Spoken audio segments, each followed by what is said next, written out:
Okay. I'm gonna move his arms. Got Godzilla straight there. There you go. So, second video after that first one abruptly ended again. We're talking about who is someone you think is very creative and why. And you mentioned your father. Third time. For the third time. My dad, and I don't know if I would say creative, just much more practical. This is what I need to do. Yeah.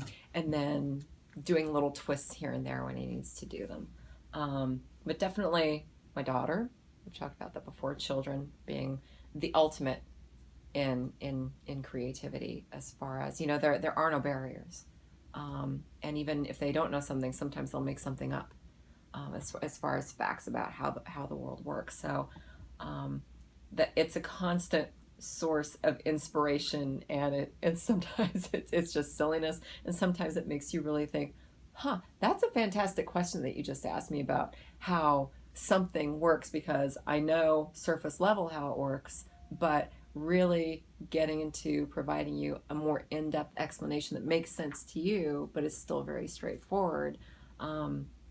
That's always interesting to me, because a lot of times in our classes, when I say, come up with a great idea and make sure it's feasible, people come up with maybe not so great, not so original idea, and they also can't explain, like, especially if it's like a physical product, how does this work? How do these parts work together? Explain this to me. Well, you just put this and this together. No, explain to me exactly how this works.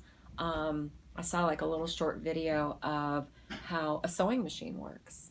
And in theory, yeah, it goes up and down, you know, with the needle, and the thread goes into the material, and boom. But there's actually something underneath it that catches that thread that comes under and pulls it back, so you have an interlocking thing rather than just straight up and down. Otherwise, the string would just come out. But how many people can actually explain that to you?